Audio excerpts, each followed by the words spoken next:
J'aimerais bien savoir quand même ce que c'est. Ouais, je sais pas.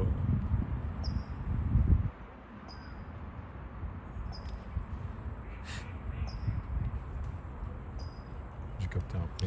Alors bonjour à tous, on est au milieu de nulle part et aujourd'hui on va parler de la progression et de la non-progression. Justement on en revient du coup au mouvement lui-même.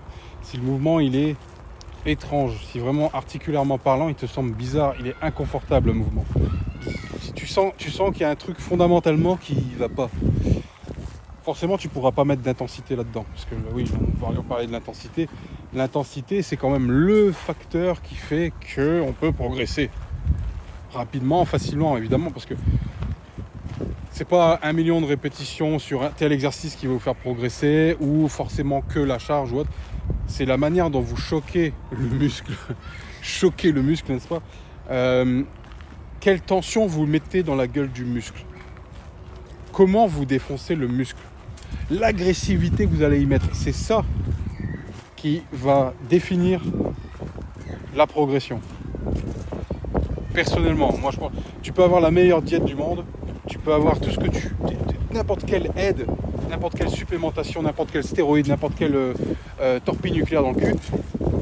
Le facteur numéro 1 pour moi, vraiment en termes d'entraînement, c'est l'intensité que tu vas y mettre.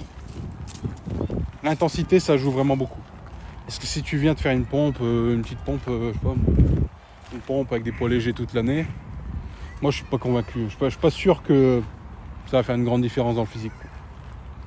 Du moins, moi, j'ai jamais procédé comme ça. Je trouve que c'est obsolète, ça fonctionne pas, c'est pas intéressant en termes de gain, ni en termes de feeling. Plus vous allez vous défoncer, plus vous allez défoncer un muscle, plus vous allez avoir de la pompe, plus ça va vous motiver, plus vous allez vous sentir fort. C'est un cercle vertueux dans lequel, en fait, vous allez toujours évoluer, en fait. Alors, une question qu'on vient de se poser, est-ce qu'on peut donner la même intensité partout sur tous les muscles? Ça va revenir à ce que j'ai dit tout à l'heure. Ça dépend des leviers, ça dépend. Il y a des muscles qui vont progresser, récupérer plus vite au détriment d'autres muscles. En fonction des leviers, en fonction juste du nerf, en fait, de la récupération nerveuse, comment sont foutus vos muscles, en fait, enfin, votre génétique, en fait, va vraiment jouer. Et puis avec le temps aussi, le facteur charge, plus vous mettez lourd, plus vous êtes intense, et plus vous allez devoir vous reposer. Donc quoi qu'il arrive, il n'y aura pas énormément, il n'y aura pas 1 million de facteurs.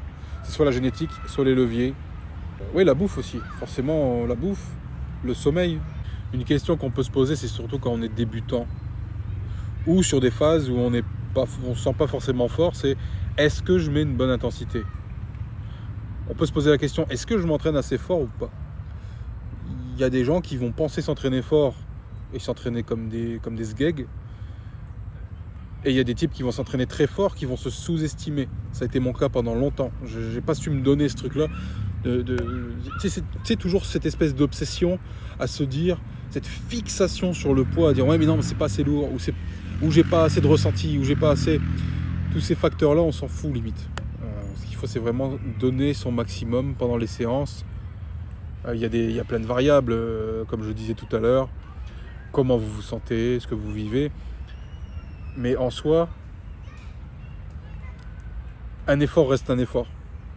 Quoi qu'il arrive, vaut mieux faire des efforts que pas du tout.